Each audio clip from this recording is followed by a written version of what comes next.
On the night of May 5, 1945, a thin man in a torn uniform is standing alone at the edge of a 400-foot cliff on the island of Okinawa.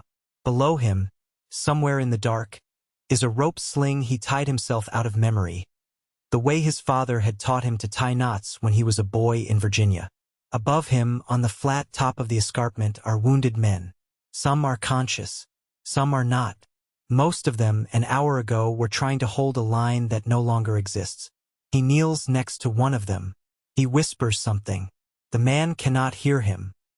He drags the body the last few feet to the edge of the cliff, fits the rope under the arms, ties the bowline with frozen fingers, and lowers him over the side into the smoke. Then he walks back into the dark to find the next one. He has been doing this for hours.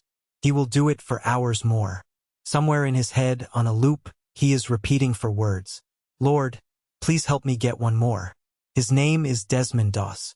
He is 26 years old. He has never fired a weapon in his life, and he never will. To understand how he got to that cliff, you have to go back to a small wooden house in Lynchburg, Virginia, in the late 1920s. The Doss family was poor, and the Doss family was religious. His mother was a Seventh-day Adventist, and she ran the household by a quiet kind of scripture.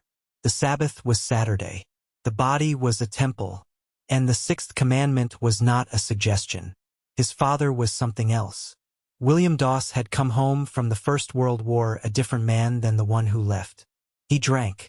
He shouted. He kept a service pistol in the house, and on one night when Desmond was small, that pistol was drawn in an argument between his parents. Desmond, a boy of maybe 10, ran into the kitchen and put himself between them. He took the pistol from his father. He carried it outside. He stood in the yard in the dark, holding the weight of it in his hand, and he made a decision that he would keep for the next 75 years. He would never touch a gun again. In April of 1942, the United States drafted him anyway. He was working in a Newport News shipyard. He could have stayed. Shipbuilders were essential workers, and the deferment was already in his file. But Desmond Doss had a peculiar idea about the war, and the idea was this, that if other men were going to die for the country, he should go too. He just would not kill for it. He reported to Fort Jackson, South Carolina. He told the recruiting officer he wanted to be a combat medic. He told them he would not carry a rifle. He told them, in the careful and slightly stubborn way he spoke, that he was not a conscientious objector. He was, he said, a conscientious cooperator. The Army did not have a category for that. The sergeants tried to break him. They gave him kitchen duty on Saturdays, knowing his Sabbath. They held his pass on weekends so he could not see his new wife, Dorothy, whom he had married the week before reporting. They put him in front of officers who told him, in flat voices, that they would have him court-martialed and sent to Leavenworth. The other recruits joined in. They threw boots at him while he knelt by his bunk to pray. They called him a coward. They called him things worse than coward. One night, an officer tried to have him discharged on a Section 8, mentally unfit for service. The hearing was scheduled. Desmond walked into the room with his Bible and answered the questions one by one. He did not raise his voice. He did not bend. The officer who had filed the paper sat through the testimony, and at the end of it, the discharge was denied. He stayed. In 1944, the 77th Infantry Division shipped to the Pacific. Doss went with them. By then, the men in his unit had begun to change their minds about him. Not all at once. Not loudly. They had simply watched him, for 2 years, do the work that a man with a rifle did not have to do.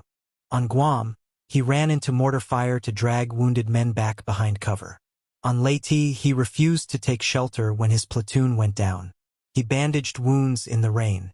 He gave away his rations. He kept extra plasma in his pack at the cost of weight that a sane man would have dropped.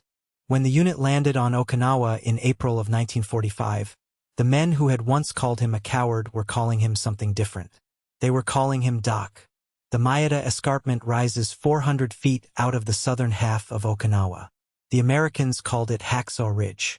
The Japanese had spent months turning it into a fortress. Caves, tunnels, machine gun nests sighted on every approach. The 77th was ordered to take it. They climbed cargo nets up the cliff. They reached the top. They fought across the flat ground above for days. On the morning of May 5th, the Japanese launched a counterattack. It came fast and from positions the Americans had not mapped. The line buckled. The order came down to fall back over the edge of the cliff and regroup on the rocks below. Most of the company made it down. The wounded did not. Doss did not go down. He stayed on the ridge alone, in the smoke, with men he was not willing to leave behind. He had, at some point that day, remembered something from his Virginia boyhood. There was a kind of double-loop bowline a man could tie that would cradle a wounded body without crushing the chest. He had used it once to lower a friend down a tree. He tied that knot now, in the dirt, on top of a 400-foot cliff, while machine gun fire moved over the ground above his head. He crawled to the first wounded man. He looped the rope under his arms. He dragged him to the edge. He lowered him hand over hand, one slow, careful drop, until the rope went slack and someone below shouted up that they had him. Then he crawled back into the smoke for the next one. He did this, by his own count, for 12 hours. By the count of the men below, who watched body after body come down the cliff, it was about 75. He did not stop to count. The prayer in his head was the same prayer he had said since he was a boy in Lynchburg. He shortened it as he went. By the end of the day, he was saying only the last line. Lord, please help me get one more. When the cliff above him was empty, he lowered himself down. He was wounded later that month in 2 separate incidents, and the wounds tell you almost everything you need to know about him. The first was a grenade. He kicked it away from a group of men he was treating and caught the shrapnel in his legs. He did not call for a stretcher. He treated himself, lay in the dirt for hours, and waited for a quiet moment to be carried out. When the stretcher finally came, he saw another man on the ground, more badly wounded than he was. He rolled off the stretcher. He told the bearers to take the other man first. While he waited, a sniper round hit his arm. He set the fracture himself with a rifle stock, a rifle he was carrying for one purpose, and that purpose was not to fire it. He was finally carried off the ridge with his Bible in his hand. The Bible, the medics noticed, was a small one. It was the one Dorothy had given him before he reported to Fort Jackson. On October 12 of 1945, on the south lawn of the White House, President Harry Truman placed the Medal of Honor around the neck of Desmond Doss. Truman shook his hand for longer than the protocol required. "I'm proud of you," the president said. "I consider this a greater honor than being president." Doss was the first conscientious objector in American history to receive that medal. He did not give interviews. He did not write a memoir. He went home to Virginia, and then later to a small farm in Rising Fawn, Georgia, with Dorothy. He raised a son. He kept bees. He did handyman work for neighbors who often did not know what he had done. The war had not let him leave clean. He had contracted tuberculosis on Okinawa. The treatment that followed, over years, cost him a lung and most of his hearing. He lived for 60 more years on what was left of his body and on whatever it was that had kept him on that ridge. He died in March of 2006. He was 87 years old. In 2016, a film called Hacksaw Ridge introduced his story to a generation that had never heard of him. Most of what the film shows happened. Some of it did not. The cliff was real. The 75 men were real. The prayer was real. What the film could not quite show, and what the books and the documentary interviews try to, is the contradiction at the center of him. He was a man who refused to kill, and he ran toward men who were trying to kill him, to save other men who were trying to kill them. He did not see the contradiction. He saw a job. His war was not the war of his platoon. It was not the war of the country that sent him. It was a smaller and stranger war. A war fought with bandages and rope and a small Bible and 4 words repeated until they wore a groove in his head. Lord, please help me get one more. He got 75. If you enjoyed this story, subscribe. There are many more forgotten heroes of the Second World War, and we will tell their stories one at a time with the care they deserve. In the summer of 1944, a woman is bicycling through occupied France in the middle of the night. She has been on the bicycle for 2 days. Her thighs, where they rub against the seat, are no longer skin. They are open wounds that have bled through her trousers and dried and bled again. She cannot stand without crying out. So she does not stand. She keeps pedaling. In the saddlebag, wrapped in oilcloth, are wireless codes. Without those codes, 7,000 resistance fighters in the mountains behind her have no way to call London. No way to call for weapons. No way to call for help. The codes were lost 3 days ago in a German attack, and she is the one who volunteered to ride for them. She has another 200 kilometers to go. She passes a German checkpoint at a crossroads at 4 in the morning. The sentry waves her through. He sees a tired woman on a bicycle. He does not see the most wanted person on the Gestapo's list for the entire south of France. He does not see the woman they have nicknamed the White Mouse. Her name is Nancy Wake. She is 31 years old. She is from Wellington, New Zealand, and Sydney, Australia, by way of London, Paris, and Marseille. And the Gestapo has a 5 million franc bounty on her head. To understand how an Australian woman ended up bicycling for the French resistance, you have to go back to a house in Sydney in the 1920s. Nancy Wake was the youngest of 6 children. Her family had moved from Wellington to Australia when she was small. Her father left them when she was 4. Her mother was strict and unhappy and quick with a hand. Nancy hated the house. At 16, she ran away. She worked as a nurse in the Australian countryside. She slept in boarding houses. She saved every shilling she could. She wanted out of New South Wales, out of Australia, out of the life that had been chosen for her. In 1932, an aunt in New Zealand died and left her £200. It was enough money for one ticket to anywhere. Nancy bought a ticket to London. In London, she taught herself shorthand. She talked her way into a job as a freelance journalist for the Hearst newspapers. She moved to Paris. She wrote about café culture and politics and the rising temperature of Europe. In the spring of 1933, Hearst sent her to Vienna. She watched the Nazi rallies from a hotel balcony. She watched the parades and the torches and the slow tightening of a society around a single idea. And one morning, in a street in Vienna, she watched a group of SA men whip a row of Jewish men who had been tied to a wheel in the public square. She would later say it was the moment her life changed.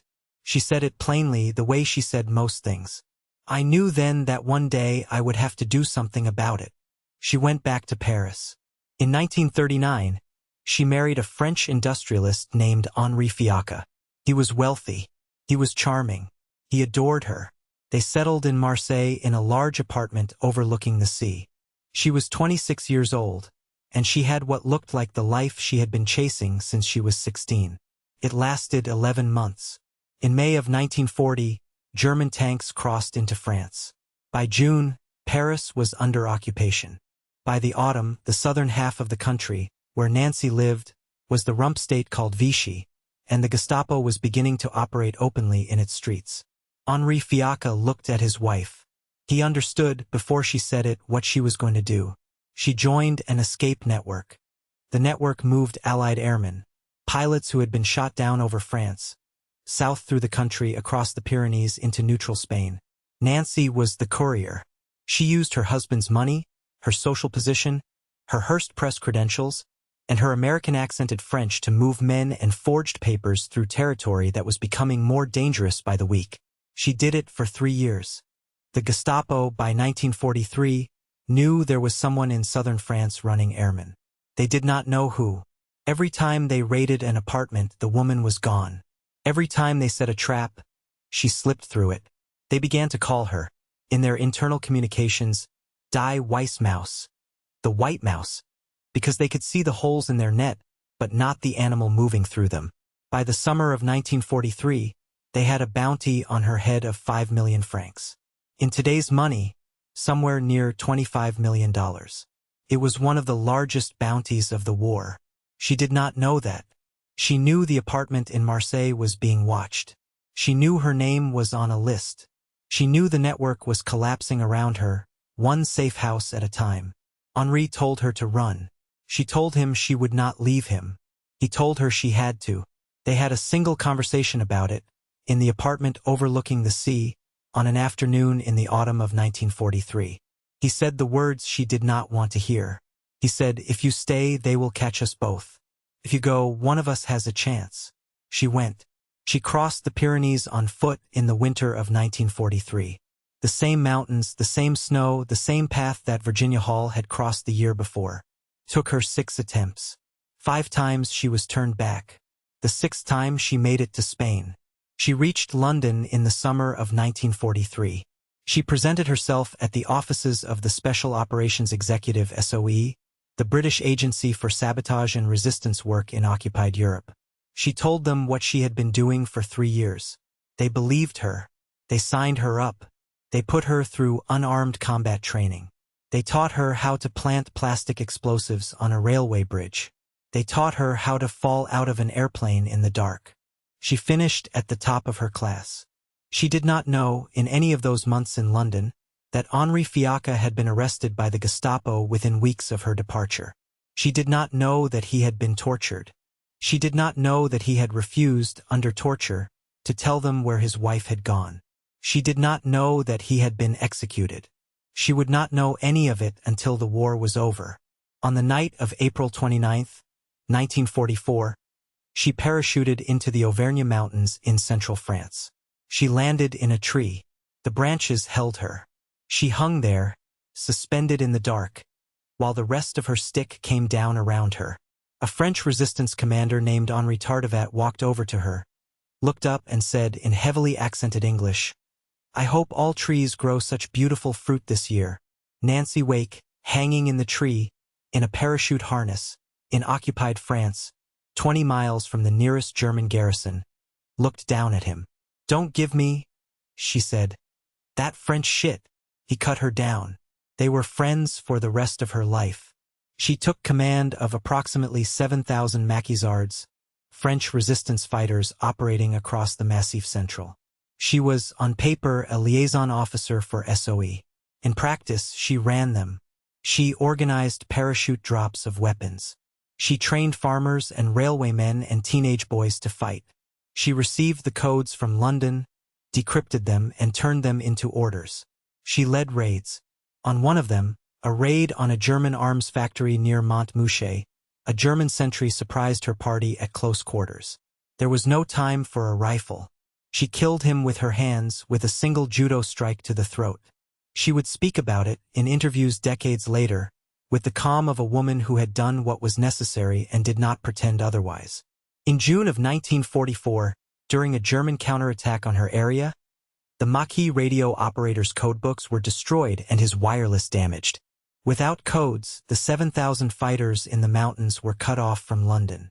Someone had to ride to the nearest functioning wireless. The nearest one was 500 kilometers away, through occupied territory. Nancy got on a bicycle. She rode for 71 hours. She slept twice in haystacks, for less than an hour each time. She passed through German checkpoints. She talked her way past sentries. She kept the codes wrapped in oilcloth in her saddlebag. When she came back, her thighs had been scraped raw and were bleeding through her clothes. She could not walk for days. She handed the codes to the wireless operator and lay down on the floor and slept. She would say later of that ride only that it hurt. When France was liberated, she came down out of the mountains. She went looking for Henri. She did not find him. She found instead a neighbor, an old friend, a member of the building staff. They told her, one after another, what had happened in October of 1943. They told her about the Gestapo at the door, about the cellars in Marseille, about the morning he had been taken out and shot. She was 31 years old.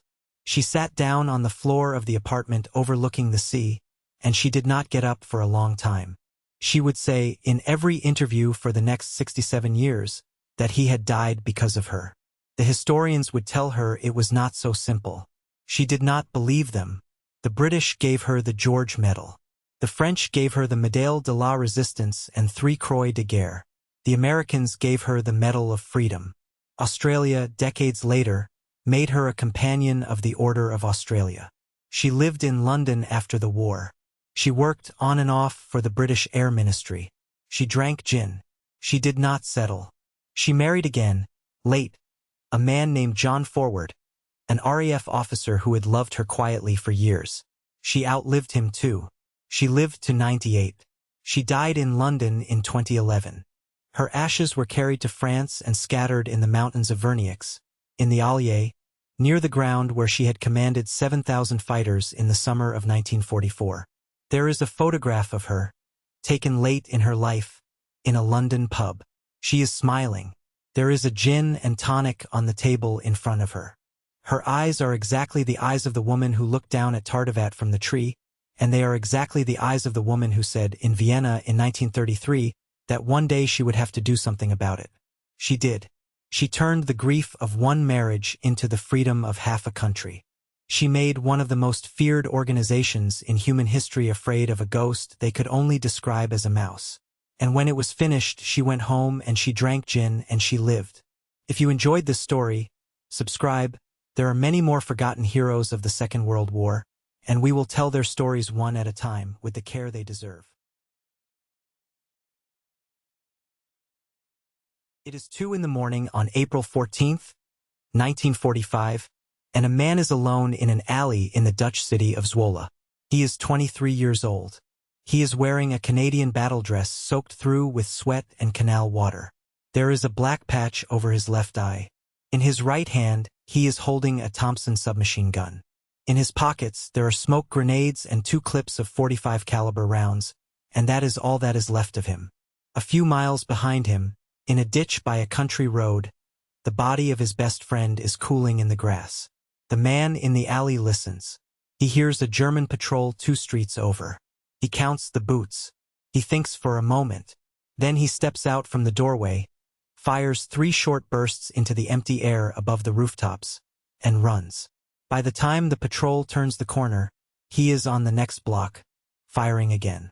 By the time the next patrol arrives, he is somewhere else, firing again. By dawn, the entire German garrison of Zwolle will be convinced that an entire Canadian battalion has entered the city. It will not be an entire battalion. It will be one man. His name is Léo Major. He is from Montreal. And tonight he is going to save a city by himself, because the alternative is to let the artillery he came from level it at sunrise. To understand how he got there, you have to go back to a tenement in Montreal in the 1930s. Léo Major was born in 1921 in New Bedford, Massachusetts, to French-Canadian parents who had crossed the border looking for mill work. When he was an infant, they crossed back. He grew up in the working-class neighborhoods of East Montreal. Narrow streets, brick triplexes, winters that lasted 6 months. He did not get along with his father. The fights were loud and frequent. At 14, he packed a single bag and moved in with an aunt. He never lived under his father's roof again. He left school early. He took an apprenticeship with a plumber.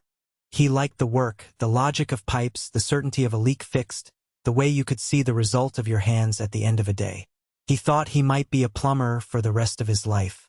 Then, in 1940, the war came for the Commonwealth and the recruiters came for Montreal. He walked into the office of the Regiment de la Chaudière. He was 19 years old. He told them he was a plumber. They told him he was now a soldier. He shrugged, signed the paper, and went to find a barber. On the 6th of June, 1944, D-Day, Léo Major waded ashore on Juno Beach with his regiment. The beach was already taken. The hedgerows were not. The Chaudières pushed inland, into the bocage, into a country of stone walls and sunken lanes where every corner could hide a machine gun. On his second day in France, Léo went out alone on a scouting patrol. He came back with a German half-track. He had crept up on it through tall grass, killed the driver, taken the rest of the crew prisoner at gunpoint, and driven it back to Canadian lines with the prisoners walking beside it. Inside the half-track were maps, codebooks, and a radio set. The intelligence officers spent the next week reading what he had brought them. His commanding officer recommended him for a Distinguished Conduct Medal. Léo refused it. The general who would have pinned it on him, he said, was an Englishman, and Léo did not like the Englishman's tone. He would not accept a medal from a man he did not respect. It is the first sign of who he is. The Chaudières quietly file the recommendation away and move on. In October of 1944, the regiment was fighting in the Scheldt, in the cold flat marshlands of the Belgian-Dutch border, where the water ran in every direction and the Germans had dug in to deny the Allies the port of Antwerp. Leo was clearing a position when a German soldier threw a phosphorus grenade. The grenade burst at his feet. White fire splashed across his face. The left eye was gone before he understood what had happened. A clean, terrible loss, a hole where his sight had been. The medics evacuated him to a field hospital. They told him he was finished. A one-eyed infantryman, they said, had no business at the front. He would be shipped home. Léo Major listened. Then he got up, walked out of the hospital tent, and went back to his unit. When his sergeant asked him what he was doing, Leo said, in a sentence that the Chaudières would repeat for the rest of the war, "I only need one eye to aim a rifle." He pulled a black patch over the wound. He kept fighting. 2 months later, in the winter, he was riding in a Bren gun carrier when the driver lost control on an icy road. The carrier rolled. Leo went out of it sideways. The doctors at the field hospital found 3 broken vertebrae in his back. They told him the same thing the eye doctors had told him. He was finished. He would be shipped home. Léo Major listened. Then, as soon as he could stand, he walked out of the hospital tent. He hitched rides with supply convoys for 40 miles, found his regiment in the field, and reported to his sergeant. The sergeant, who by this point understood the kind of man he was dealing with, asked no questions. He gave Leo a rifle and a position. The back never fully healed. He would walk with a faint hitch for the rest of his life. He would not mention it again. By April of 1945, the Chaudières were inside the Netherlands, pushing toward the Dutch city of Zwolle. The Canadian artillery was prepared to flatten the city at dawn on the 14th. The shells were stacked. The coordinates were set. But the commanders wanted to know, first, how many Germans were actually in there. A scouting team of 2 men volunteered to walk into the city under cover of night and find out. The 2 men were Léo Major and his best friend, Corporal Willie Arsenault. They had been together since basic training. They had crossed Normandy together. They had survived Scheldt together. They were brothers in the way only soldiers can be brothers. They set out at midnight along a country road outside the city. They had walked perhaps 2 miles when a German machine gun opened up from a treeline. Arsenault was hit. He died in the ditch before Leo could reach him. What happened next, Leo would describe later in the flat tone of a man trying not to feel something. He sat with the body for a moment. Then he picked up Willie's weapons. Then he stood up and he walked into Zwolle alone, because he had decided that if the city was going to cost his friend's life, then the city was going to be free by morning. The first Germans he met were 2 officers at a roadblock. He shot them both before they understood he was there. He took a 3rd officer alive. He marched the prisoner into a tavern on the edge of the city. He sat the man down. He demanded the man drink with him. He poured cognac into 2 glasses and slid one across the table. The German officer, who had perhaps 15 minutes earlier been a captor in his own city, drank. Léo Major, half drunk and entirely furious, told him in broken French and broken German that the Canadians had surrounded Zwolle, that an entire battalion was preparing to attack, and that the only sane choice the German command could make was to withdraw before dawn or be massacred. He let the officer go. He told him to deliver the message. Then he started running. For the next 4 hours, Léo Major was everywhere in Zwolle. He fired his Thompson from a rooftop on one side of the city, then ran half a kilometer and fired from a rooftop on the other side. He threw smoke grenades into intersections. He set small fires in empty buildings. He found 2 more German prisoners and let them go with the same lie. He kicked open doors and shouted commands in English to no one, so that Germans hiding in cellars would hear and report what they had heard.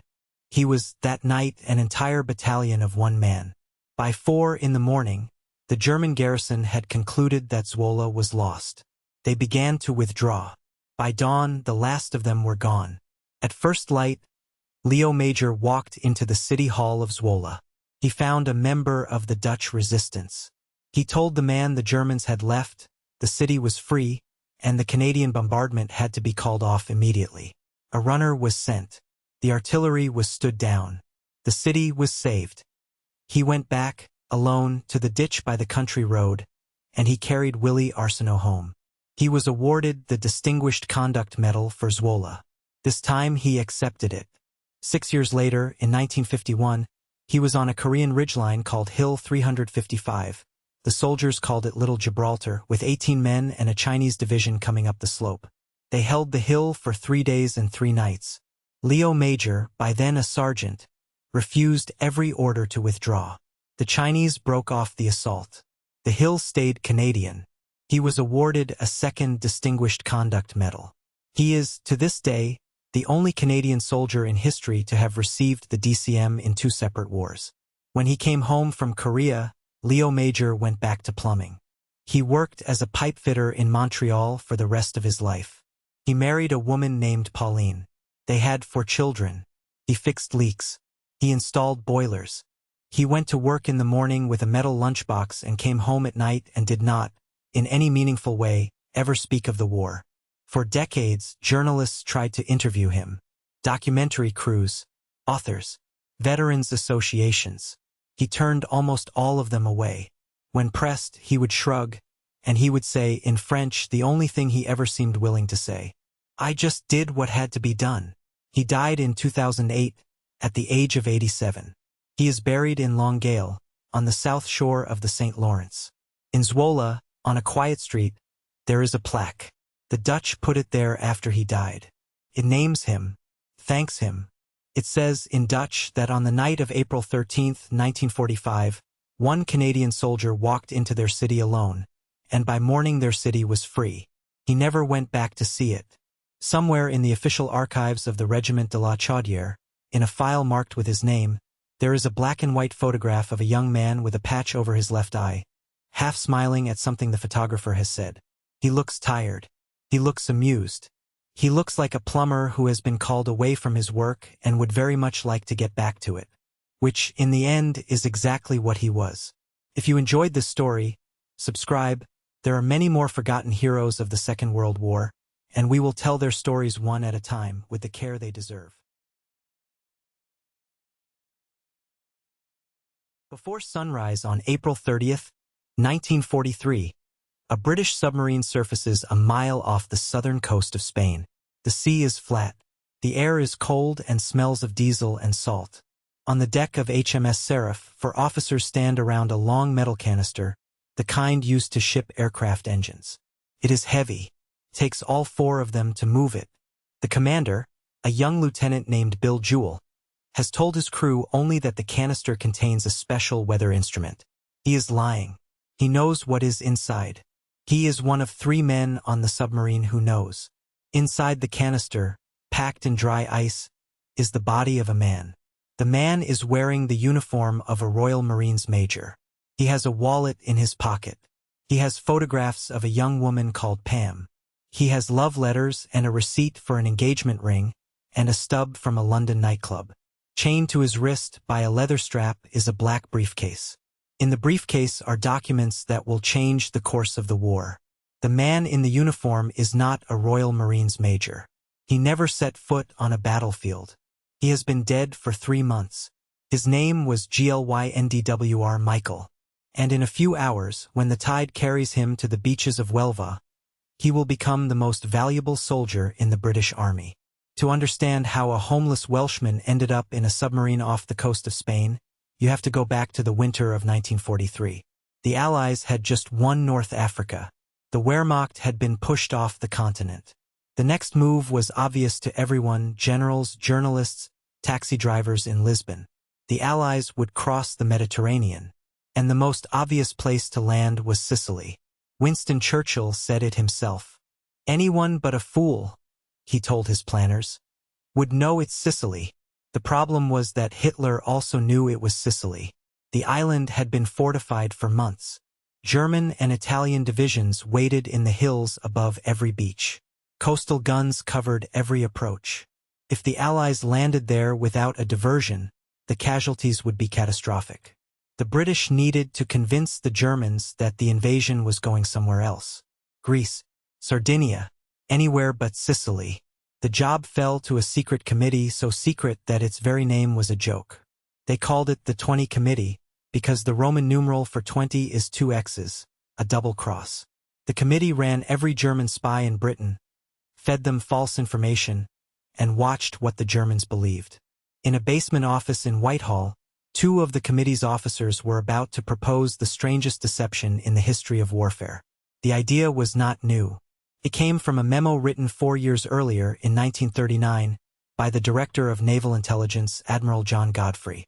The memo was a list of trick scenarios the British might use against the Germans, written in the style of an angler discussing fly patterns. It was called the Trout Memo. Most of the items on the list were forgettable. One was not. Item number 28 described, in 2 paragraphs, the idea of obtaining a corpse, dressing it in a uniform, attaching false documents to its body, and dropping it where the enemy would find it. The memo did not say where the idea came from. It noted only that the deception would require great care and a body. The man who drafted that section of the memo, Admiral Godfrey's personal assistant, was a young naval commander named Ian Fleming. Years later, he would write a series of novels about a fictional intelligence officer named James Bond. But in 1939, Fleming was simply the assistant who had a knack for stories that sounded like fiction. Item 28 sat in a filing cabinet for 4 years. In the winter of 1943, 2 officers pulled it out. The first officer was Lieutenant Commander Ewan Montague, Royal Navy Intelligence, a barrister by training, dry, methodical, with the sort of patience a courtroom teaches a man. The second was Flight Lieutenant Charles Chumley, MI5, 6 feet 4 inches tall, asthmatic, hopeless with women, brilliant with detail. He wore round spectacles and walked with a stoop, as though always ducking through a low doorway. He was 25 years old. Montague and Chumley were given an office, a safe, and permission to try. They needed a body. Could not be a war casualty. The Germans would examine the corpse. They would test the lungs for seawater. They would check for injuries inconsistent with drowning. If the body had died from a bullet or a wound, the deception would collapse before it began. They needed a man who had died recently, of natural-looking causes, with no family who would ask where he was. For weeks, they read coroner's reports. They visited mortuaries. They asked, with the careful vagueness of men who could not explain why, whether anyone had come in. In January, a London coroner named Sir Bentley Purchase called them with a name. Glynndwr Michael was 34 years old. He was Welsh, from a small town in Aberbargode. His father had killed himself when Glynndwr was a child. His mother had died a few years later. He had drifted to London with no trade and no money, and he had lived on the streets of King's Cross for years. On the night of January 28, 1943, he was found near an abandoned warehouse, half-conscious, his mouth burned from rat poison he had eaten. Possibly to die, possibly because he was starving and the poison had been spread on a piece of bread. He was taken to St. Pancras Hospital. He died 2 days later. No one came to claim him. The coroner held the body. Montague and Chumley came to look. They asked the coroner whether the chemical in his system would show up on a German autopsy. The coroner told them it would look, to a foreign pathologist, like the effects of drowning, water in the lungs, internal damage consistent with floating in the sea for days. The body was placed in cold storage at St. Pancras Coroner's Court. It stayed there for 3 months while the rest of the operation was built around it. The construction of Major William Martin took 10 weeks. He was given a service number. A photograph for his identity card was taken using a living officer who happened to resemble the body. A uniform was tailored to fit him. They worried about the boots. A new uniform would have new boots. They put the boots on a colleague named Chumley and made him walk in them for 3 days, until the soles looked correctly scuffed. They gave the major a fiancée. Her name was Pam. She was, in reality, an MI5 secretary named Jean Leslie, who agreed to pose for a photograph in a swimsuit on a riverbank, smiling at a man she had never met. They wrote love letters in her hand. They forged a receipt for an engagement ring from a Bond Street jeweler.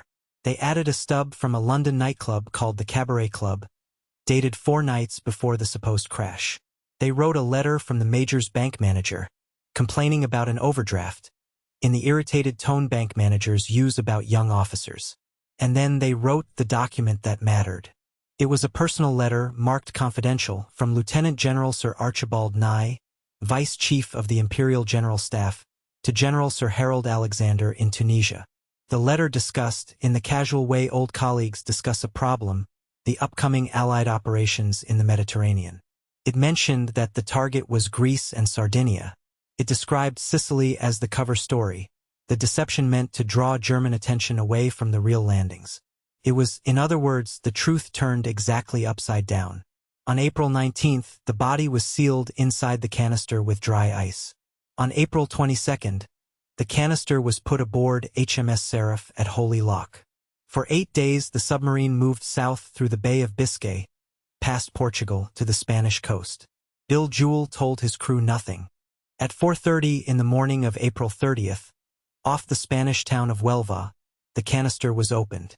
The body was inflated with a life vest. The briefcase was chained to the wrist. Bill Jewell read a short prayer aloud, a few words about a man going home, and the body of WW2 Michael was lowered into the sea. The submarine submerged. The tide carried him in. A Spanish sardine fisherman named José Antonio Rey Maria found him a few hours later, drifting near the beach. He pulled the body into his boat. He took it to the Spanish authorities in Huelva. Huelva, in 1943, was a nest of German intelligence. The Spanish were officially neutral. Unofficially, they shared everything with the Abwehr, the German military intelligence service. The major's briefcase was passed quietly to a German agent named Adolf Kloss. Kloss had the documents opened, photographed, and resealed using ribbons that had been steamed open and rolled flat. The papers were then handed back to the British with the seals apparently intact.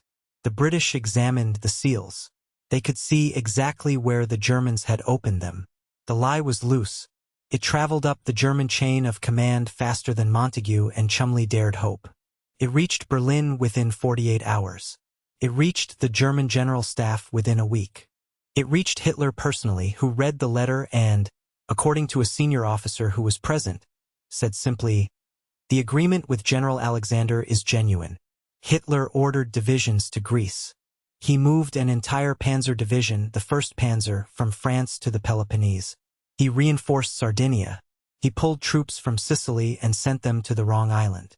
On July 9, 1943, the Allies landed in Sicily. It was called Operation Husky. It was the largest amphibious assault in history up to that point. Planners had projected 10,000 casualties on the first day. The actual number was a fraction of that. Sicily, the fortress, fell in 38 days. Tens of thousands of young men went home to England, to America, to Canada, who had been expected to die on those beaches. The deception held for the rest of the war. The Germans never realized they had been fooled.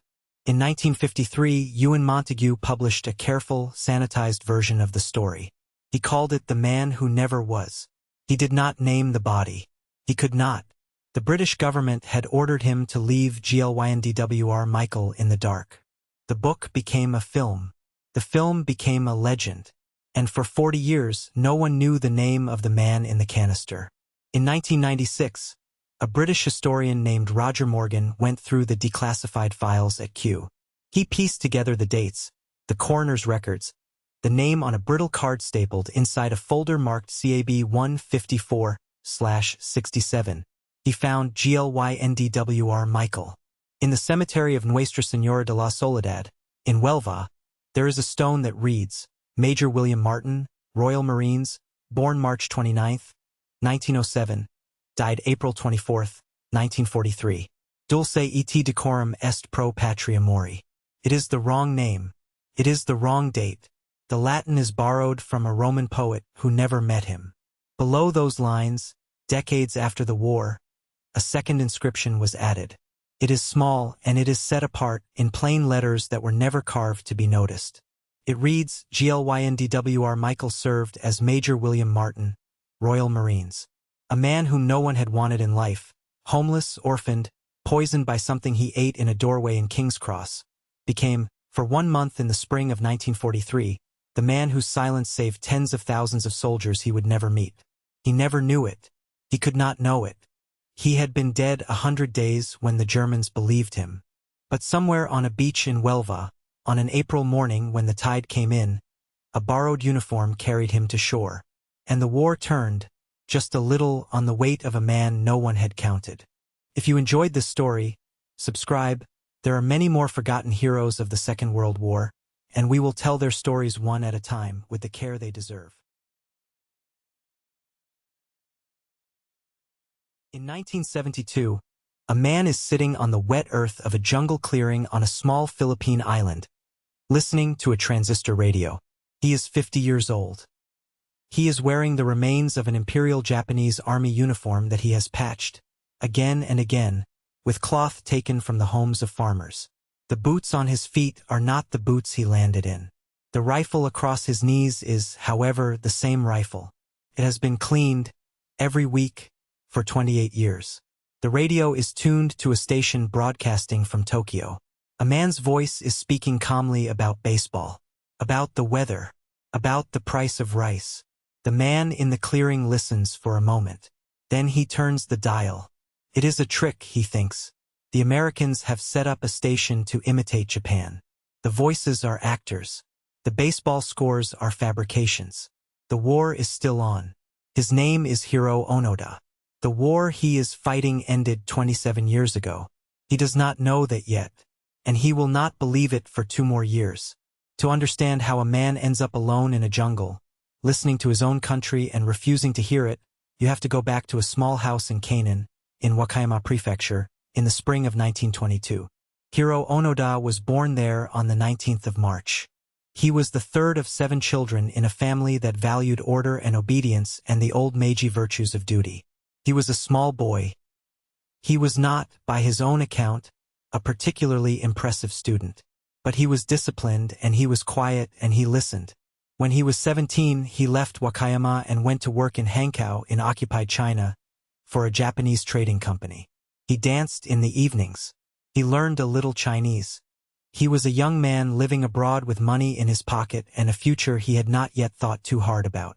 In 1942, the future found him. The army drafted him.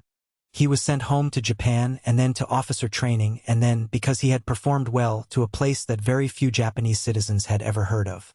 It was called the Nakano School. The Nakano School was Japan's secret academy. It trained intelligence officers in guerrilla warfare, sabotage, languages, and survival behind enemy lines. The men who graduated from Nakano were taught a particular kind of loyalty. They were taught that the soldier who dies easily is of no use to the empire. They were taught that the most important thing a man could do, in the worst possible circumstances, was to stay alive and keep fighting until ordered by name to stop. In December of 1944, Hiroo Onoda, 22 years old, was sent to a small island in the Philippines called Lubong. Lubong sits about 90 kilometers southwest of Manila. It is mountainous in the interior, dense with jungle, ringed by a thin coast of fishing villages. By the time Onoda arrived, the war in the Pacific was already lost, though Tokyo had not yet said so. His orders were given to him in person by an officer named Major Yoshimi Taniguchi. The words of those orders Onoda would carry with him for 30 years. You are absolutely forbidden to die by your own hand. You are forbidden to surrender. It may take 3 years. It may take 5 years. We will come for you. Until then, every Japanese soldier on the island is under your command.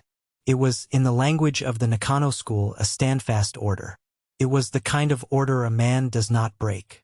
It is the kind of order a man cannot break, because the entire architecture of his life has been built to obey it. In February of 1945, American forces landed on Lubong. Most of the Japanese garrison was killed or surrendered within days. Onoda and a handful of men, perhaps 50 at first, vanished into the mountains. By 1949, 4 were left. By 1972, 2. By 1974, only 1. For 29 years, Hiroo Onoda lived in the jungle. He moved camp every few days. He ate what he could shoot or steal, bananas, rice taken from farms, occasionally a stolen cow that his men would butcher and dry. He cleaned his rifle. He maintained his ammunition. He kept a careful watch on the trails. And he killed. This part of the story is not romantic. It must be said clearly.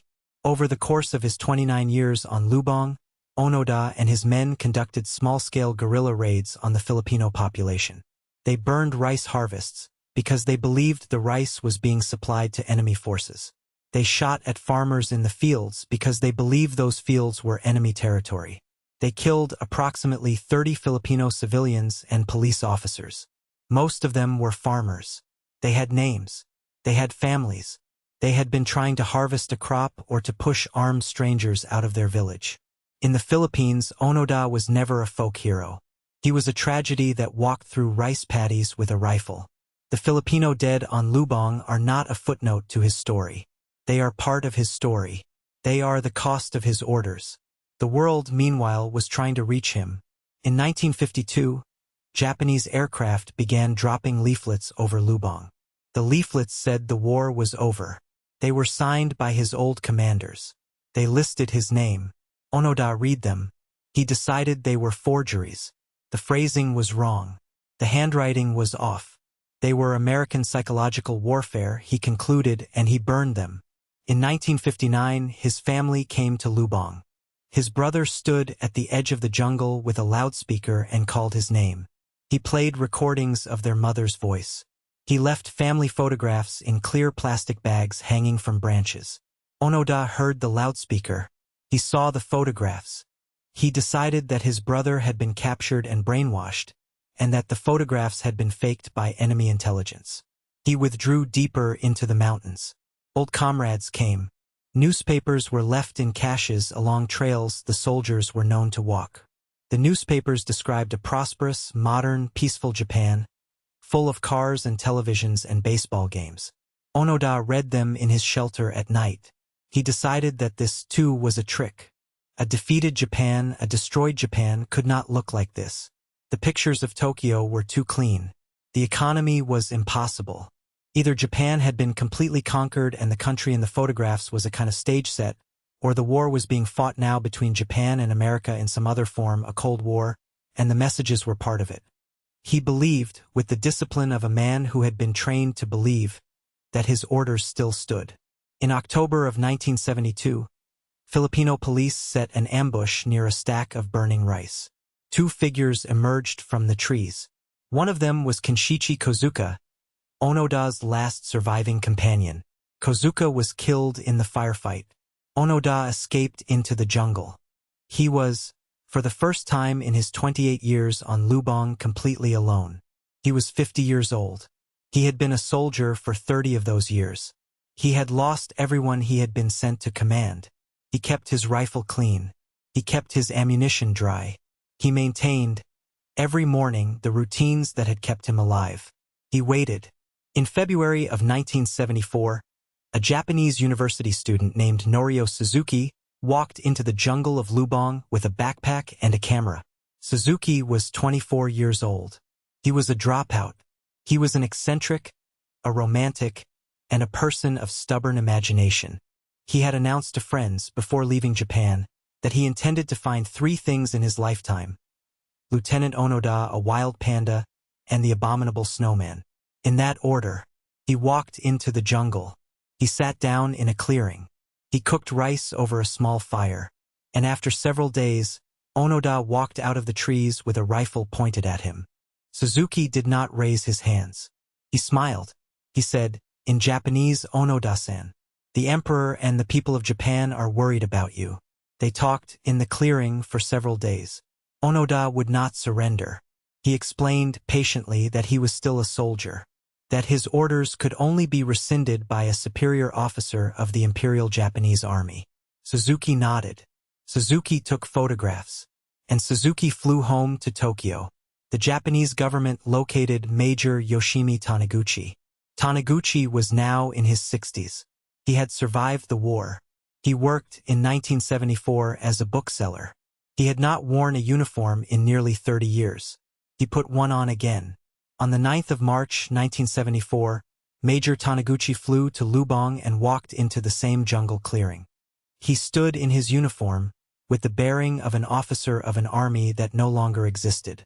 Onoda stepped out of the trees. He came to attention. Taniguchi read aloud the formal orders rescinding the mission.